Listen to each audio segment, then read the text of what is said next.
Hi, and welcome to the Talking Roadmaps channel. I'm one of the co-hosts, Justin Woods, and I'm here to present all things road mapping to you. Talking Roadmaps is the channel dedicated to the craft of road mapping, the art and the science of it. Without further ado, I wanted to introduce you all to Saeed Khan. Saeed is a product consultant, a coach, a speaker, and a founder of his own product management company as well. Saeed, welcome. Tell us a little bit about yourself. Thanks very much, Justin. So I think you described me fairly well at a high level. I've worked in technology my whole career. I've worked in product management for 25 years, actually. Started in 1997. Worked in Canada and the U.S. And for the last 5 years, I've been working as a consultant, helping technology companies and IT organizations execute better on product. The way I like to describe it is I help them make better products and better product organizations. That's a great way of putting it. And what a wealth of experience as well that you can bring to those companies, which is great. And it's something that you deeply enjoy. I do, actually. That's a really good point. I really enjoy the work. Awesome. It came across from our discussion earlier. If you like today's show, it'd be great if you shared this out with your friends, maybe give us a like. Also, if you'd like to take part, then please, again, drop us a comment down below or reach out on the website. We love to have expert practitioners, thought leaders on the show. Why don't we jump in a little bit and talk about kind of some of the core concepts of a roadmap. So you've obviously come at a roadmap from different areas, from a product management area and a leadership. In your perspective, Saeed, what is the purpose of a roadmap? A roadmap is a component of planning and execution, and you know it has multiple purposes. Includes communication, right? So when we present the roadmap, we've done a lot of work and we communicate outwards. But I think the biggest benefit and purpose of a roadmap is to really clearly identify priorities and direction. So where you're going and sort of what's most important, and the basis of that comes from strategy and objectives and other things.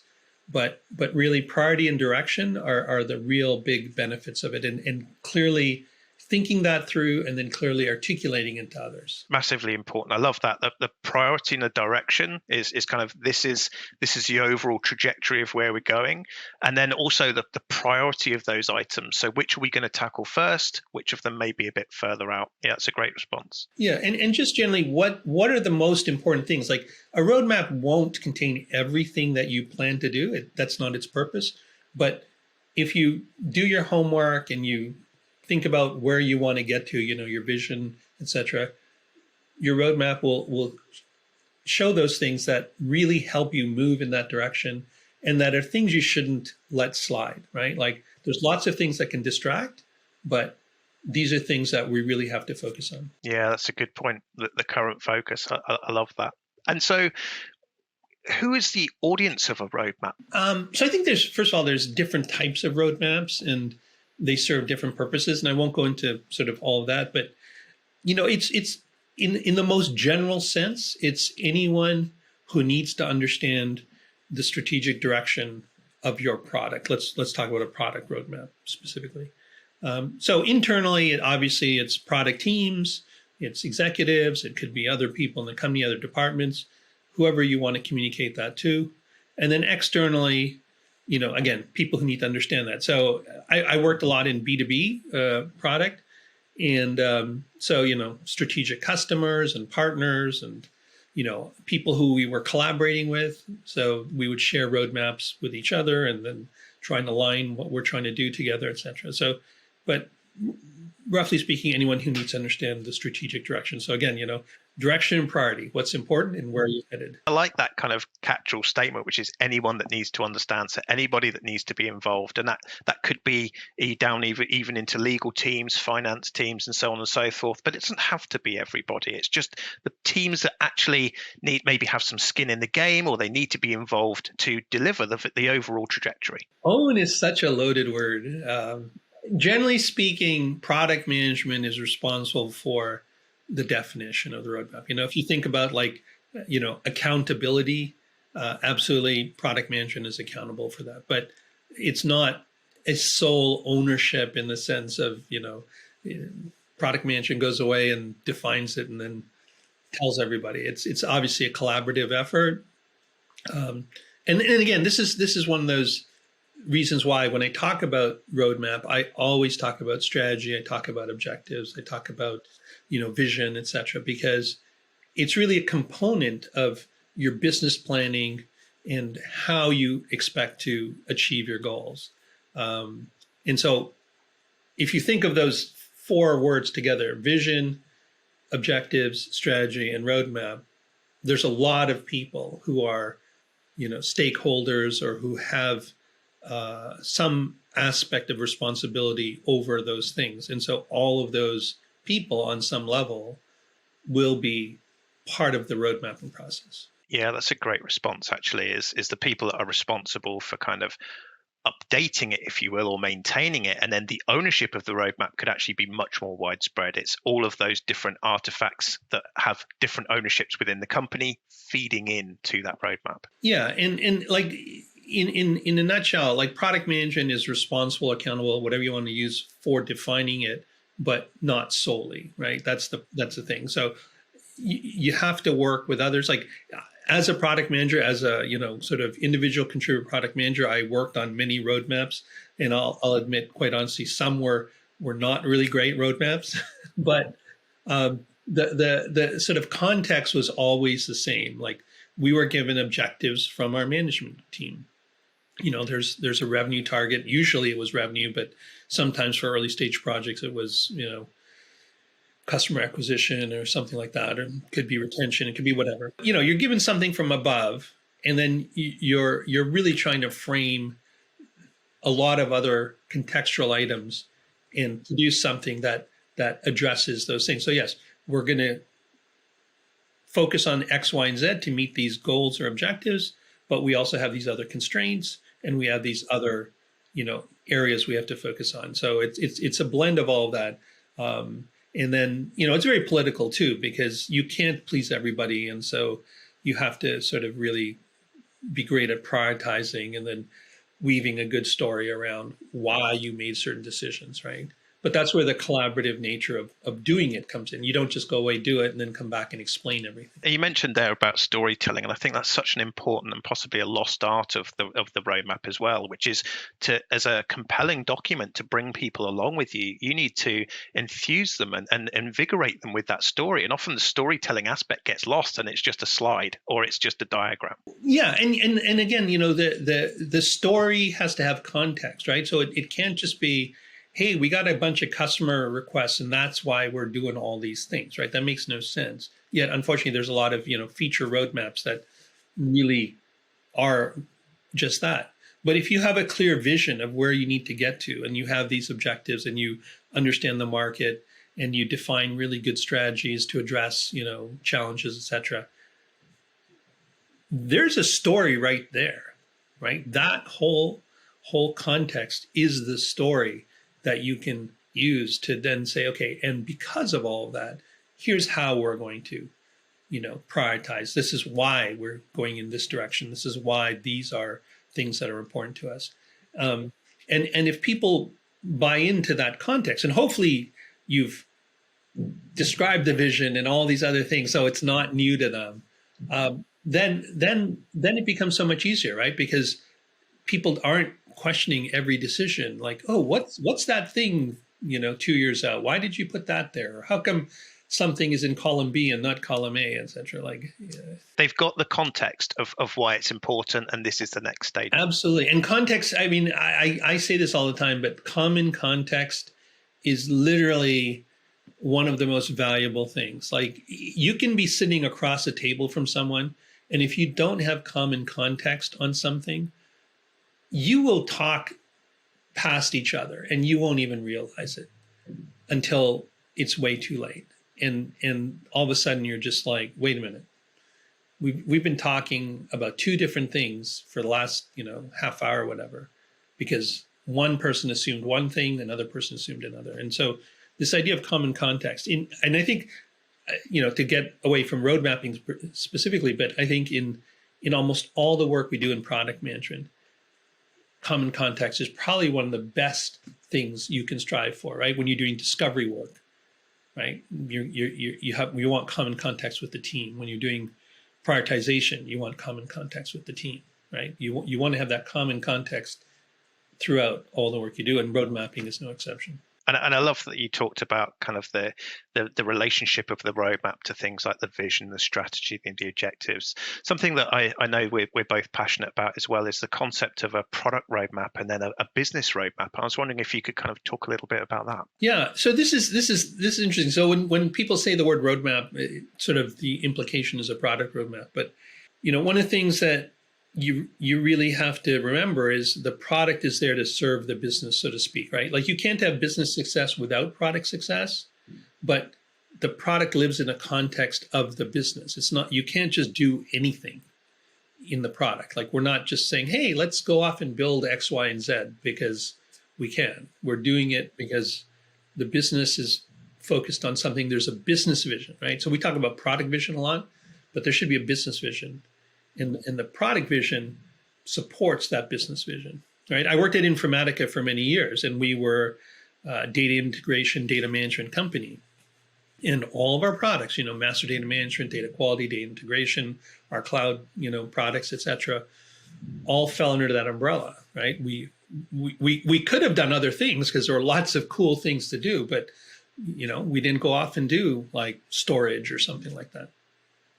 And so there's a business vision, there's a product vision, right? There's business objectives, there's product objectives.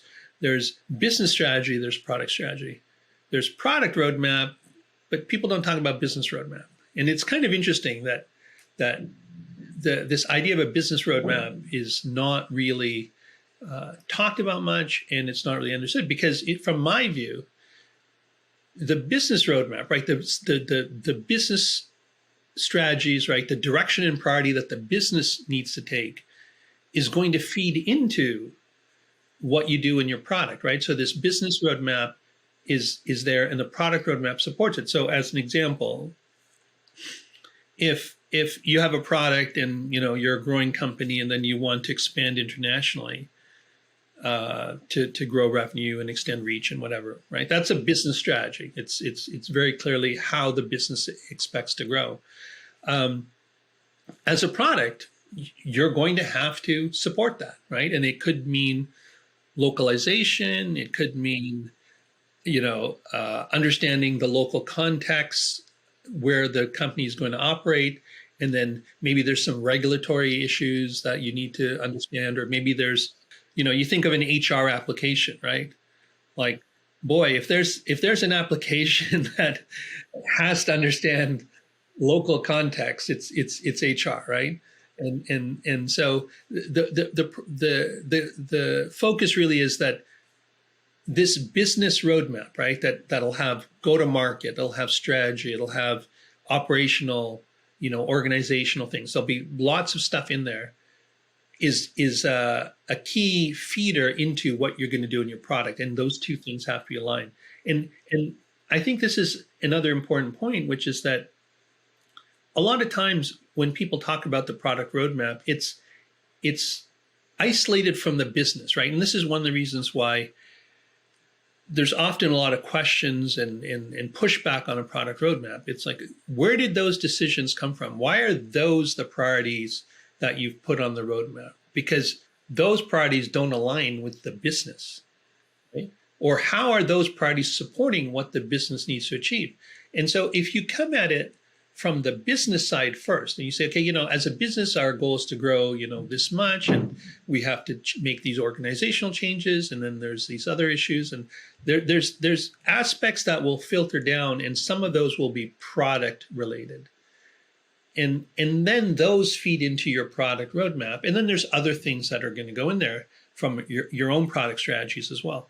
But now that connection between the business and what it's trying to achieve and the product and how it's going to support it are clearly aligned, right? There's not a question of where did that come from? Where did that come? All of a sudden it's like, oh yeah, the question might be, oh, maybe the timing is not right or something, but you're not going to just have questions about random things that are on the roadmap. And I think this idea of bringing this alignment and using the roadmap, the product roadmap, as a communication tool to support the business becomes really valuable. And then people from sales or people from marketing or people from other orgs aren't looking at you as, oh, what are they doing now? It's more about how are we working together, because those business goals are going to be communicated to the sales team, to the marketing team, to services, etc. And so now you can get a sense of alignment across the teams as opposed to misalignment or whatever the right word is. One thing that I think dovetails into that, of course, is some of the goals and initiatives that might come down from the company level that don't just hit product, and they come to other areas. So like you said, customer success, maybe we're going to have to expand our customer success organization in another company. Maybe we're going to have to look at architecturally scaling the product, so we're going to need much more infrastructure. Those are true business objectives that might not just touch product, they touch other areas, but it's so important to have that alignment. That's a great point, actually. And I think this lack of alignment is another huge problem you see in companies, and people try and address it through meetings and things like that. But in essence, what they're doing is putting a Band-Aid on the problem. They're not really solving the problem. And this idea of having real alignment really means we're working towards the same objectives. We're headed in the same direction. We have the same priorities, and we're moving together, forward with common context. So you notice I'm repeating certain terms intentionally, because that's where the value of a roadmap comes from, or roadmaps, right? Depending on how you're thinking about them. What I found is that when product management, first of all, I always try and repeat this. Product management itself is cross-functional by nature, right? It's cross-functional management driving product success. That's the way I think about product management. It's not about stuff you build. Yes, that's part of the job, but that's not the focus. I ask this question sometimes. People talk about product management, and when they say product management, it's like product management, right? What's the management in product management? Because management is the word, right? It's management of product, right? Product is the modifier, right? The main word is management, but what's the management that you're doing? And so this idea of managing products is not about building products, right? It's about managing them to drive success, and that's cross-functional by nature. It can't be done, in a silo. I'm a massive advocate of that, coming from as a former BA, business analyst as well. Sometimes we don't have to build stuff. Sometimes the answer is to take features away. Sometimes the answer is to change a process or make it into a different channel or multi-channel. There's so many different ways to do it. And you're right. Sometimes the emphasis can be so much on the product, and actually it's not the answer. So product management and these roadmaps is looking at it holistically across all of those different areas. Yeah, that really resonates with me. When I think of business roadmaps, the way I approach it, I usually look at it and say, look, there's four main areas when you think about a business roadmap, right? So there's what's tied to the business itself. So there's strategy and things like that from a business perspective. There's go-to-market, right? You can't have any kind of business success without some clear go-to-market. There's organizational readiness or organizational, capabilities, right? Can we actually do this? And what do we need to do in order to do this? And then there's product. And I put product last, not because it's the least important, but because product is the one people always think about first. And it's really important not to just downgrade the other three. But if you think about them, right? So again, business, organization, go-to-market, and product. If you take any one of them away, could you be successful, right? If you didn't focus on go-to-market, obviously not. If you didn't focus on the organization, obviously not. We want to expand internationally, but we're not going to think about the organizational impact. In that sense, like if you don't think about all those things, you're not going to be successful. And then, yes, product, obviously you have to think about, and then that has its own level of detail. I love that, Saeed. That's some really great thoughts there. I want to talk a little bit around kind of, from your experience, the designs of roadmaps. So what do you believe are some of the key elements or content on a roadmap? What do you like to see? So it depends on the kind of roadmap you're talking about, but I think what you don't want to see on a roadmap are dates. like specific dates, like if your roadmap visually, when you represent it, if your roadmap looks like a Gantt chart, it's probably not a roadmap, but I think the idea, again, getting back to direction, priority, etc. You can't be specific on dates when you're talking about direction and priority. What you can be specific about is time frames, right? So, the common now, next, later kind of model that people talk about. I think that has value, but the question I always ask is, when I see someone who has strictly now, next, later as column headings, is okay, that's great. So now I understand priority and direction, but when does now end and when does later start? But like the problem is that I think just strictly saying now, next, later is the sort of an overreaction to a Gantt chart type approach. And the reason I say that is because dates are important in business, right? We do things in certain time frames, right? But there's a difference between having dates like X will be delivered on this date, or even we're going to deliver it in October or January or February, and saying there's a time frame like Q4 or first half of next year or something like that, right? And when you think about it, like when if you derive your roadmap and it has objectives have time frames, right? Like our revenue for this year, right? Like we've got, it's not just some revenue number, it's revenue in a certain amount of time.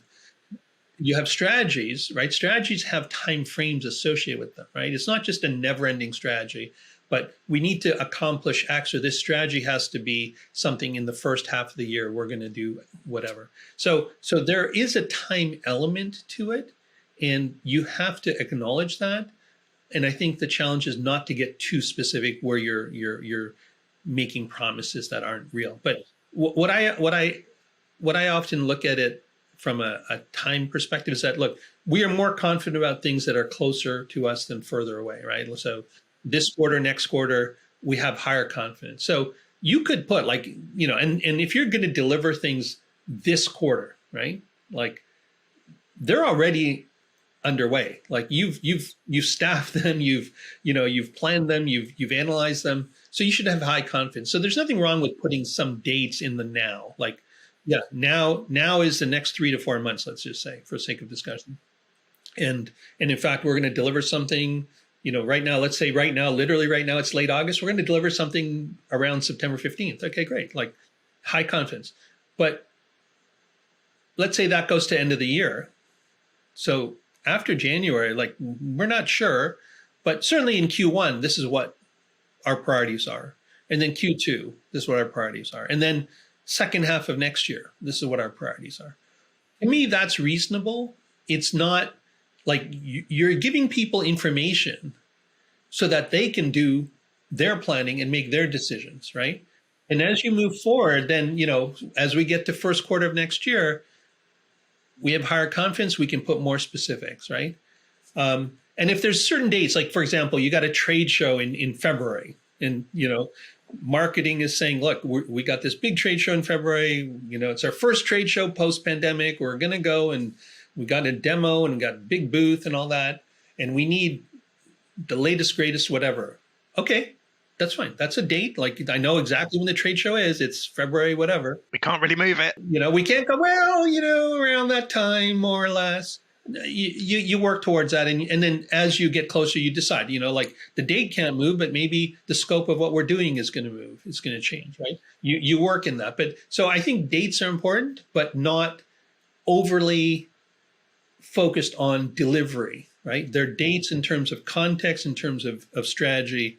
And so I use the word time frames. That's really versus dates. Really like that. So I love the exploration there of talking about the time frames. Specific dates are still, they're okay when they need to be, but we also need some agility to allow some flex. And I love the thoughts around of confidence as well. Of course we can be confident in something that we have a delivery plan for and we're actually delivering right now, but we should encourage the fact that things can change a bit further out. And the thing is that's again a good point to distinguish between a plan and a roadmap. My roadmap, which is tied to objectives and things, might be a year, even 2 years out. It's depending on the business you're in. I mean, I remember once seeing a roadmap from HP for their Itanium processor, if you remember that, way back. And if I recall correctly, I think this is around 2004, so it was a while ago, but it was about a 15-year roadmap for their processor. And what was funny was they were like, okay, in 2012 we'll have this, and in 2000, and of course, like 2 years or 3 years later, like the processor was pretty much dead. But they had this roadmap. Yeah, that's not the kind of roadmap I'm talking about, but in certain industries you might need for, like, even cars, right? Like car companies, they don't work on software lifecycle timeframes, right? They work on very different timeframes. So it's whatever is reasonable for your industry. But in software, to me, 1 to 2 years as a roadmap is good. And then a plan could be like half a year to a year, again, depending on the kind of software. Because you can't really be confident about a plan and delivery dates more than a year out. I mean, I think even a year out is a long time. But again, it depends. I worked in companies when I was at Informatica, and we had very long release cycles. In some cases, like some of our releases, we started 18 months before we delivered, right? And we moved dates around, we changed scope, we did lots of things, but they were very long release cycles. So, you can plan for things, but they're aspirational at that point. That's a really good point as well about, the context, again, of the context of the roadmap, but also the context of your company. Manufacturing companies, the chip manufacturers, the service providers, they're all going to have different roadmaps because it's going to take certain levels to certain lengths of time to be able to create that roadmap. And they're also going to have to think about, well, how long are we going to maintain this for? Even if we take automotives, we're going to build this car until its successor comes out, but we're going to have to still support that car and the pieces for it. So, that roadmap extends out and out. And that's very different from a software B2B type company. Absolutely. I once had a conversation. So Toyota was a customer of ours at Informatica, and I had a conversation with them, and they were talking about some system they were building, and it was to manage parts. And it was really interesting because he got deep on what parts meant. And he said, you have to understand that a part could be many different things. And I said, well, what do you mean? He goes, well, take an example, a spark plug. Is it an original equipment part? Is it a replacement part? Is it a substitute part? He just went on and on and on. Like there was like 6 or 7 different types of parts, and it was exactly to your point. Like the original equipment part is when you first manufacture, but when you're supporting and you're doing maintenance, there are different parts, and we have to understand that. And like Toyota cars last a long time, and so we have to, think about that from a long perspective. So yeah, I think that's absolutely right. Like the industry will matter, but when we're talking about software, which I think is mostly the context of what we're doing, it varies even still. But 1 to 2 year roadmap on a mature product, maybe for a very early stage startup, like even 6 months, the amount of uncertainty is huge, right? And I was once asked to, actually, this is interesting. I once worked with a client, and they were like pre-product. So they were doing some really good discovery work, really trying to dig in, understand problems. And they had this one idea that they were trying to, really, really focus on. And they said, can you help us with a roadmap? And I was like, okay. And then I started thinking about it, and I started asking questions. And it was like, no, there's no roadmap right now. Like, because you don't even know enough to confirm what direction you're going. And until you have that and you have some traction, et cetera, then we can do that. We had a guest on the channel previously, Daniel Elizalde, And he was talking about that, at that certain stage of a company, your roadmap should be your first 10 customers. And then you can start to understand what the commonalities are, the patterns, and then you have the opportunity to start thinking about, what it is your solutions are. But you're right, it was too early for them to start to create a roadmap of building stuff. They were on a voyage of discovery. I think this is where the problem can often start between roadmap and plan, right? So at that very early stage where you don't know enough and the risk is very high, I'm going to say something and then I'm going to regret saying it, but your roadmap is your plan. Like at that very early stage, there is no such thing as a strategic roadmap. There's a plan, but you can, those words get used interchangeably.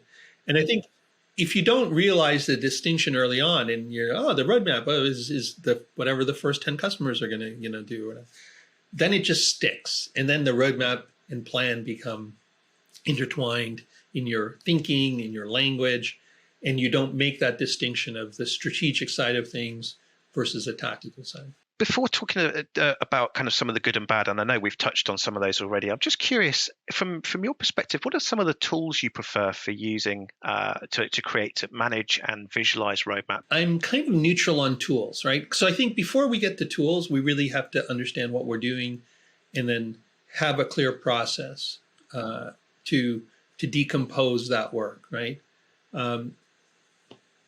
So I have customers who've used some of the tools, AHA is one, ProdPad is another. There's a couple others, RoadMonk as well.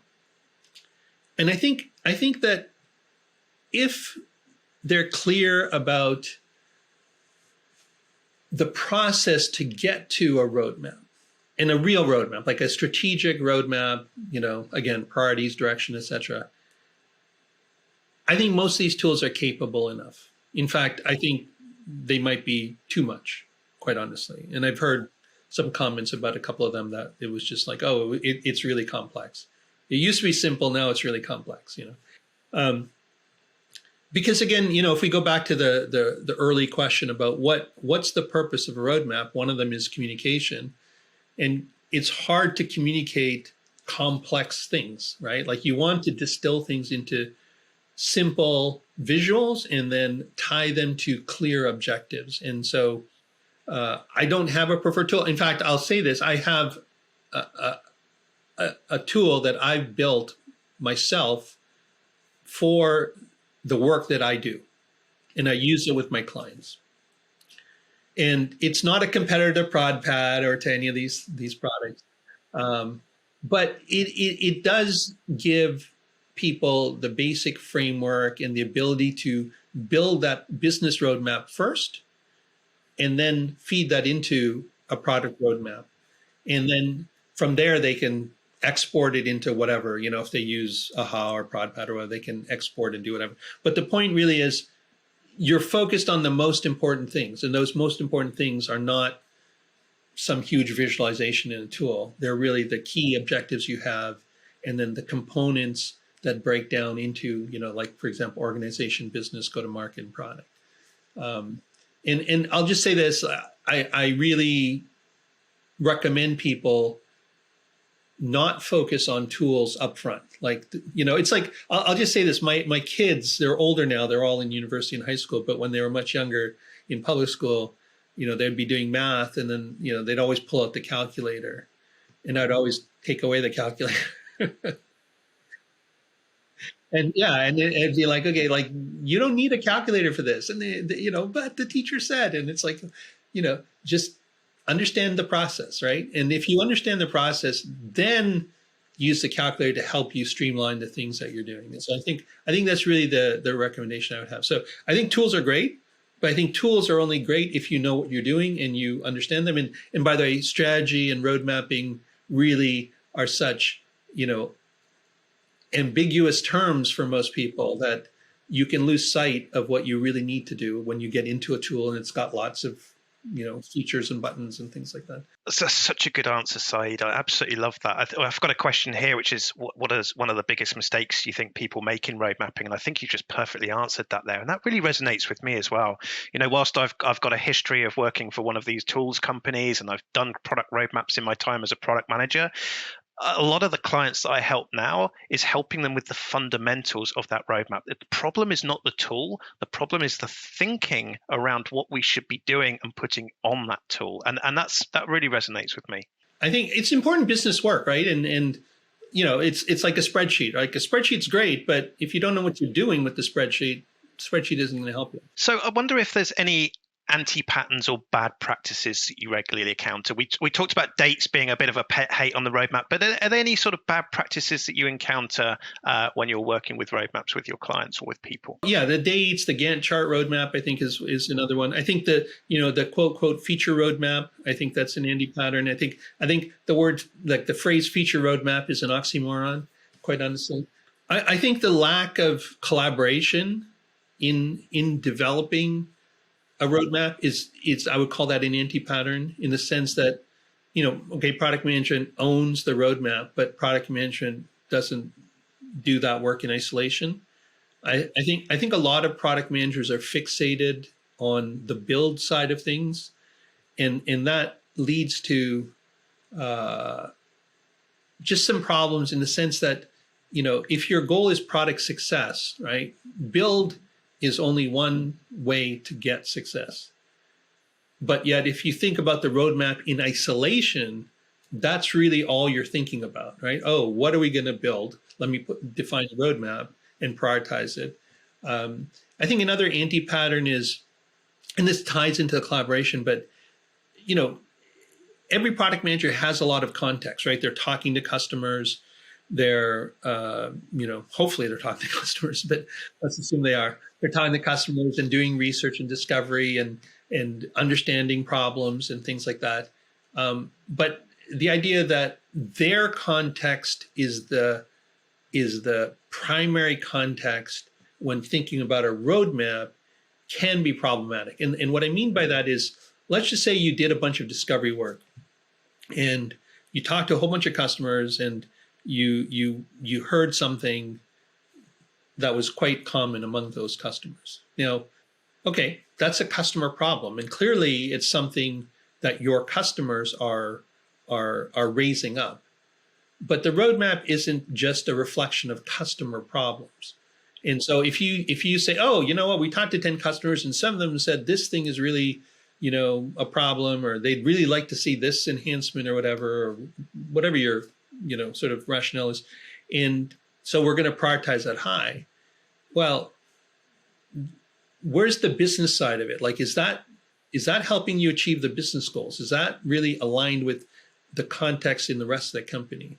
And so bringing that is great, but working collaboratively and understanding the business context and blending the business and the customer context together is really important. And again, this is why this idea of a business roadmap and then a product roadmap, to me, is really powerful, because you're going to start with the business, right? You're not coming in with a non-business perspective, and then you bring them together. So I think those are some common, if we can call them anti-patterns. I mean, attention to detail is a real problem. I think, roadmaps can be high level, right? People talk about outcome roadmaps or problem roadmaps and things like that, but you really have to get into detail, in the sense that, it doesn't matter what you prioritize, right? You can, hopefully you're not prioritizing features, but if you're prioritizing features, you're prioritizing outcomes, you're prioritizing, problems, etc. What's the context, and are these the right ones? Why did you prioritize them, right? You really need the details underneath it to say, yes, this is important, and then connect it back up to the higher level, objectives. So the commitment and delivery side obviously is in the plan, but you still need detail at a roadmap level. Such a thoughtful response, Saeed. Thank you for that. I totally agree with you. It really resonates with me. You've got some great perspectives here. I'm wondering whose advice on road mapping you listen to, or whether there's any resources that you use or recommend on road mapping. I learn a lot by debating people, I think. Like I put a lot of stuff up on LinkedIn and Twitter, and, hear perspectives, and I learn a lot from customers. I think as a resource, so I'll just say this. So the book, Product Roadmaps Relaunched, which I think you probably are aware of, Bruce McCarthy. And I have a copy here. Exactly. I have one here too somewhere, actually. I should have pulled it out and made it handy. Yes. So I think that's, quite honestly, like if you're interested in roadmaps, I think that's a really good book. I think they cover a lot of topics. I love the fact that it's a visual book, by the way. It's not just some text heavy book. And so I think that, first of all, I think that's a great resource for anyone who really wants to learn about roadmaps. I think, I things that are good are things that I agree with. I generally agree with what's in there. So Bruce, I think, obviously he talks about roadmaps a lot. And then I think there's a lot, what's interesting is there's a lot of really good resources on the web, but then there's a lot of really bad resources. And so like you can find on Medium, for example, you can find blog posts that talk about, things like a roadmap is a list of the features and the delivery, and it's like somebody very earnestly and, sincerely wrote a detailed blog post, and you're just like, yeah, but that's not really true. But that's their experience. And so it's hard for me to recommend, very specific resources because I know them when I see them. I think that's a great response, is that, for the people in the audience, if you haven't read the Product Roadmaps Relaunched book, it's a great place to go and see, to understand roadmaps and how really they were intended to be launched and to be used, because there's a lot of sort of malpractice out there and a bit of unintentional and unintentionally bad guidance, I think, too. I think that's a big challenge, actually, in general with product, is that, 15 years ago, there was not a lot of content online. There were people who were blogging, things like that. And now there's so much, which is amazing, but you can find so much contradictory information. And it's no wonder a lot of people are confused, like that. What's a roadmap? What's a plan? What's prioritization? What's the, like, Exactly. No, I totally agree. And I think that's the part science, part art side of roadmaps. It can be a bit of both there. I've absolutely loved today's conversation with you, Saeed. I'm thinking of wrapping things up. And this is probably the most difficult question to ask you, which is, after all that, if you had to distill your philosophy of road mapping into 1 to 2 sentences, how would you describe it? So I've used some of this language before, but I think the thing I try and distinguish, first of all, is the difference between a roadmap and a plan. And I think that's really a problem that plagues so many companies, right? So the kind of the tightest distillation I've gotten to is that a roadmap is a statement of direction and priority, right? And a plan is a statement of commitment and delivery. And I think that language is very explicit, but it's very intentional, that direction and priority is what you should be thinking about. And the roadmap feeds into the plan. And the purpose of that roadmap is to make sure that you maintain your direction and priority in your plans, that you don't get sidetracked by shiny objects or hippo ideas or, sales specials or whatever. And there's a place for all of that. I'm not saying that those are all bad things, but they have a place and a way to be dealt with. But you shouldn't forego your roadmap, because your roadmap, strategy, objectives, vision, right? It's aligning all those things is where you want to go. That's where it's going to get you to where you want to go, right? It's kind of like, my kids have a little thing with me that whenever we go somewhere, Dad's going to take a side trip. There's while we're going to the store, let's go over here and check out this thing, or there's a farmer's market over there or something. And, if you think about it, like on a Sunday drive, it's not harmful. But if you're doing these side trips in your company, you're distracting from where you really want to get to. And then the flip side of that is, I'm not competing with anyone on my Sunday drive to go somewhere, but you're competing with other companies to get somewhere. And so every distraction that you go down is an opportunity for your competitors to get ahead. And so, you're all headed in the same direction. You're trying to get to the same thing. You want to dominate your market. You want to, compete, whatever. And if you're taking these, sales special side trips, etc., it's not, you're not going to win. You might think it's great. It feels good in the short term. Oh, we did this one short-term thing, but the opportunity cost and the long-term cost isn't easily measurable, but it's real. And so I think that the idea of having this roadmap, tying it to strategies and objectives and vision, and being really diligent about staying focused on it is critical for any product company, right? And I once talked with Eric Bodek. Eric is one of the founders of Pendo, and we're talking about actually roadmap and how they approached it. And he said, look, like if we absolutely were, sensitive to deals and things like that, but if we had to do something that was going to accelerate a roadmap, we'd absolutely consider it. But if it was going to take us somewhere else, then the answer was no, and we were really strict about it, right? And they had a clear vision of where they were headed, and I thought, yeah, like that's. I mean, it sounds logical when you say it, but when you're in the heat of the moment and you have to say no to a check or a deal, it's a lot harder. But I think that's really the goal. I love that analogy about the kids in the car on a Sunday and the insights you just shared there. Saeed, thank you so much. You've been incredibly generous with your time. So we've really enjoyed talking with you. I wanted to give you an opportunity just to connect with our audience. Tell them a little bit about what you do and pitch how you can help people. For the last number of years, I've been working as an independent consultant, working with technology companies, software companies, usually startups and scale-ups. And really as I said earlier, I talk about how to help them build better products and build better product organizations. And it's really the second part where I find the most value. So things like mentoring, training, workshops, helping them do this hard work, the discovery work, the road mapping work, et cetera, and sort of help ingrain it into their organization so they can then go and do it themselves. So the work that I do, it's sort of very hands-on, very active. And then I work with leaders as well to develop leaders and sort of help them manage their teams. Because a lot of leaders, I mean, this is the truth, I'm sure you know, a lot of leaders in product didn't come from product. They came from other areas.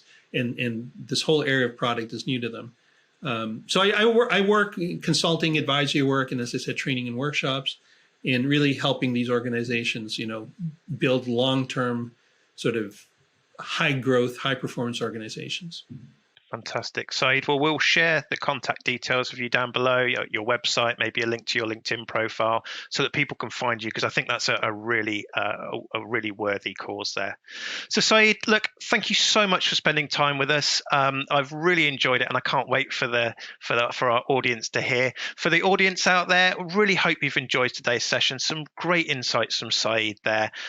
If you haven't subscribed already, please consider subscribing. It really helps us to grow the channel for other people to hear wise words of wisdom from Saeed and myself having a chat there. Again, please feel free to like and follow the channel, and maybe share it out to someone. If something that we've talked about resonates, or you think it might resonate with someone else, do share it out to them as well. And if you'd like to take part and be where Saeed is today, feel free to reach out, drop a note in the comments or email us in. We'd love to have you on the channel to speak with industry experts and practitioners alike. Saeed Khan, it's been an absolute pleasure. Thank you so much for joining us, and I look forward to speaking to you soon. Yeah, thank you. It's been great. Thank you for having me.